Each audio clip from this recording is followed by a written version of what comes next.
മന്ത്രിമാറ്റ ചർച്ച. സംസ്ഥാന NCP നേതൃത്വം കടുത്ത അമർഷത്തിൽ. അധ്യക്ഷ സ്ഥാനം ഒഴിയാമെന്ന് PC ചാക്കോ. മന്ത്രിമാറ്റ നീക്കത്തിന്റെ സാധ്യത വീണ്ടും മങ്ങിയതോടെ സംസ്ഥാന NCP നേതൃത്വം കടുത്ത അമർഷത്തിൽ. അധ്യക്ഷ സ്ഥാനം ഒഴിയാമെന്ന് PC ചാക്കോ നേതാക്കളെ അറിയിച്ചു. മുഖ്യമന്ത്രിയുടെ അനിഷ്ടം തുടരുമ്പോൾ തോമസ് കെ തോമസിന് മന്ത്രിയാകാൻ കഴിയില്ലെന്ന് AK ശശീന്ദ്രൻ വ്യക്തമാക്കി. AK ശശീന്ദ്രനെ മാറ്റി തോമസിനെ മന്ത്രിയാക്കാനുള്ള ദില്ലി ദൗത്യവും പാളി. പവാറും കരാട്ടും വഴി അവസാനവട്ട ശ്രമത്തിലായിരുന്നു ചാക്കോയുടെയും തോമസ് കെ തോമസിന്റെയും ശ്രമം. പക്ഷേ മുഖ്യമന്ത്രി അയയുന്ന സൂചനയില്ലെന്നാണ് വ്യക്തമാകുന്നത്. തോമസിന് ഇതുവരെ മുഖ്യമന്ത്രിയെ കാണാൻ പോലും കഴിഞ്ഞില്ല. തോമസ് ആയില്ലെങ്കിൽ ശശീന്ദ്രനും വേണ്ടെന്ന ചാക്കോയുടെ അടവും നടക്കുന്ന ലക്ഷണമില്ല.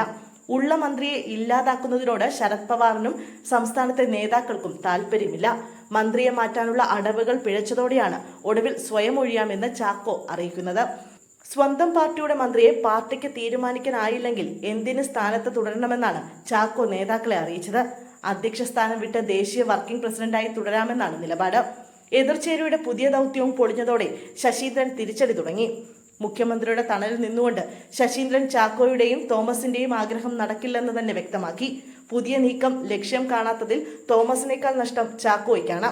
2 MLA-മാരിൽ ഒരാളും ബഹുഭൂരിപക്ഷം ജില്ലാ പ്രസിഡന്റുമാരും ഒപ്പമുണ്ടായിട്ടും ദേശീയ നേതൃത്വം പച്ചക്കൊടി കാട്ടിയിട്ടും ശശീന്ദ്രനെ വീഴ്ത്താനാകാത്തതാണ് ചാക്കോയുടെ വീഴ്ച. ഇതിനിടെ അടുത്ത തെരഞ്ഞെടുപ്പിൽ പാർട്ടിക്ക് കുട്ടനാട് സീറ്റ് നഷ്ടപ്പെടുമെന്ന അവസ്ഥയും നിലവിലുണ്ട്. CPM സീറ്റ് ഏറ്റെടുക്കണമെന്ന് തകഴി ഏരിയ സമ്മേളനം സംസ്ഥാന നേതൃത്വത്തോട് ആവശ്യപ്പെട്ടത് സംസ്ഥാന നേതൃത്വത്തിന്റെ മൗനസമ്മതത്തോടെയാണെന്ന് വേണം കരുതാൻ. അങ്ങനെ സംഭവിച്ചാൽ വിജയ സാധ്യതയുള്ള സീറ്റ് നഷ്ടപ്പെടുന്നതിലേക്ക് കാര്യങ്ങൾ എത്തിച്ചേരും. എന്നാൽ മന്ത്രിമാറ്റ നീക്കത്തെ തടയിടാൻ മുഖ്യമന്ത്രിയുടെ അറിവോടെയുള്ള CPM സംസ്ഥാന നേതൃത്വത്തിന്റെ അടവ് നയമായും ഇതിനെ വിലയിരുത്തുന്നുണ്ട്.